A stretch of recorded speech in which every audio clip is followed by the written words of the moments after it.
The story opens in a Siberian prison, where people from many different countries are held captive. Escaping from here is nearly impossible. The prison is surrounded by thousands of kilometers of snow and dense forests. After World War II, the Soviets captured thousands and forced them to toil day and night in the coal mines. The prison itself had little security, yet no one dared to run. Beyond its walls stretched an endless sea of snow, a frozen wasteland thousands of kilometers from the nearest human settlement. Even if someone tried, the brutal Siberian cold would seal their fate.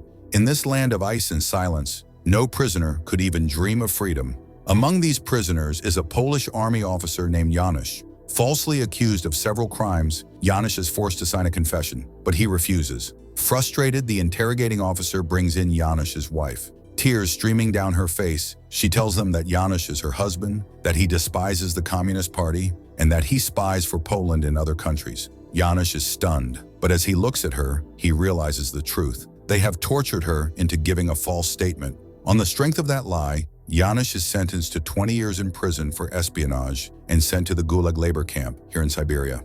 We then see the prison in charge telling the prisoners that their prison is not just this camp, but the entire Siberia is their prison. Even if somehow they manage to escape from here, the local people outside will kill them because they will get a lot of money as a reward for killing an escaped prisoner. Next, we see all the prisoners standing in line for food. At this moment, Janusz sees an old prisoner who is hungry. Janusz gives his food to the old man. Seeing this, a man named Mr. Smith tells Janusz that there is no humanity here. If you give food to others, they will also cut your daily food in half. Then Janusz meets a prisoner named Kabaro, who was an actor. Kabaro tells Janusz that he played the role of a rich man in a film, which is why they sentenced him to 10 years in prison. Janusz asks Kabaro if there is any way to escape from here. Kabaro says no and tells him not to think about escaping, or he will be killed. The next day, all the prisoners go to the forest to cut wood. During this time, Janusz is looking for a place from where he can escape. In the evening, we see Kabaro telling Janusz that he has a plan to escape. He was waiting for a brave and fearless companion like Janusz to escape. Kabaro tells Janusz his plan, saying that about 500 kilometers from here, there is a Baikal Lake. If we go south along its shore, we will reach the Trans-Siberian Railway, and as soon as we cross it, we can reach the Mongolian border. But first, let the winter season end, and then we will escape from here. Additionally, we need to gather as much food as possible for the journey. They start collecting food little by little every day. One day, Janusz, Mr. Smith, and several other prisoners go to work in a coal mine where survival was extremely difficult. During this time, Janusz starts hallucinating and sees his home. Seeing this, Janusz starts moving towards his home. At that moment, a guard was about to shoot him, but fortunately, Mr. Smith grabs him, saving his life. Here, Janusz tells Mr. Smith about Kabaro's escape plan. Hearing this, Mr. Smith says that Kabaro has no escape plan. He lied to you. Kabaro talks to new prisoners like this. If you want to escape from here, I am with you. Janusz asks, why do you want to escape with me? Hearing this, Mr. Smith says, you are a good person, you have humanity, which can be useful to me. If something happens to me on the way, you will surely help me. One night, a snowstorm was blowing at a very high speed. Seeing this, Janusz tells Kabaro, tonight is the right time to escape from here because the snowstorm will erase our footprints, making it difficult for the guards to find us. But Kabaro says that tonight is not the right time. We have neither collected enough food nor made any other preparations. A Russian criminal prisoner named Valka, who was there, also hears their conversation. Hearing this, Valka threatens Janusz, saying that he also wants to escape with them. Janusz agrees. That night, Janusz, Mr. Smith, Valka, and 7 others prepare to escape. Kabaro refuses to go, saying that the preparations are not complete. To escape, they first turn off the generator, which would only be off for 10 minutes. Then they cut the wire and start running towards the forest. When the guards find out that some prisoners have escaped, they also go into the forest to search for them. But due to the heavy snowstorm, the prisoners' footprints had already been erased, making it difficult for the guards to determine which direction the prisoners had gone. Seeing this, the guards released dogs into the forest.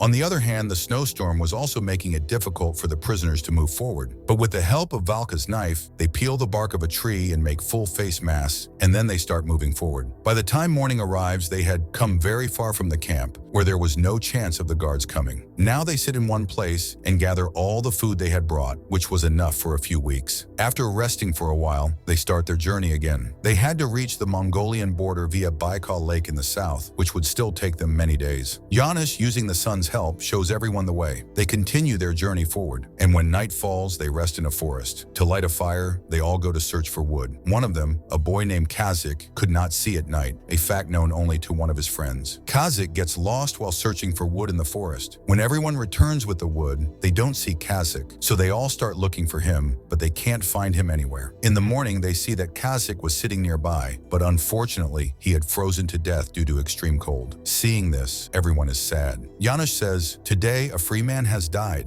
They bid Kazik a final farewell and bury his body, then continue their journey. We see that many days have passed on their journey, and by this time, they had run out of food. To satisfy their hunger, they eat insects and bird eggs. Actually, they should have reached Baikal Lake a week ago, but due to losing their way, they were still far from Baikal Lake. One night while sleeping, they hear the sounds of animals. They go closer to investigate and see that wolves are eating their prey. Seeing this, they drive the wolves away and eat the prey's meat, giving them some relief. The next morning, Janusz tells everyone that he is going alone to find Baikal Lake. If he doesn't return in a week, they should assume he is dead. Then Janusz goes alone to find Baikal Lake. After many difficulties and hardships, he finally sees Baikal Lake on the third day. Janusz returns and tells everyone that Baikal Lake is a day's journey from here. By this time, Janusz's condition had worsened, so they take care of him. The next day, they start heading towards Baikal Lake. During this time, they see a girl following them. The girl tells them that she is escaping from the Russians and has been hungry for many days. She asks them to take her along. Janusz and Voss want to help the girl, but the others don't want to take her because they also don't have enough food, so they leave her behind and move forward. When they reach the shore of Baikal Lake, they see a deer stuck in a marsh. They kill the deer and use it for food, which provides them with food for a few days. In the evening, Voss brings the girl along. They give her food and include her in their group. Her name is Irina. The next day, after bathing and washing, they continue their journey. During the journey, Irina bonds with them. After a few more days of walking, they reach the place with the Trans-Siberian Railway, from where it would take about 5 to 6 days to reach the Mongolian border. Since there were people and police during the day, they decide to cross the Trans-Siberian Railway at night. In the evening, they start heading towards the Mongolian border. But here, Valka tells Janusz that he cannot go any further with them and will stay here since he was Russian. Hearing this, Janusz says goodbye to Valka, and they continue ahead. When they reach the Mongolian border, they see Stalin's photo at the gate, which lets them know that Mongolia is now under communist control. Seeing this, they are disappointed because they had risked their lives to reach here, but now Mongolia was not safe for them either. Here, Janusz says, "Let's go to India via Tibet, as India is currently under British rule, where we might be safe. But for that, they would have to cross the Himalayas." Still, they decide to cross the Himalayas for their freedom and move forward, which was still thousands of kilometers away. During this journey, they also had to cross the vast Gobi Desert. They were moving forward without losing courage. They would eat whatever they found in the desert to satisfy their hunger and wet their clothes with a little water to suck on to quench their thirst. They would use their clothes to shield themselves from the sun, but all this was not enough. As they continued, their condition worsened and they ran out of water.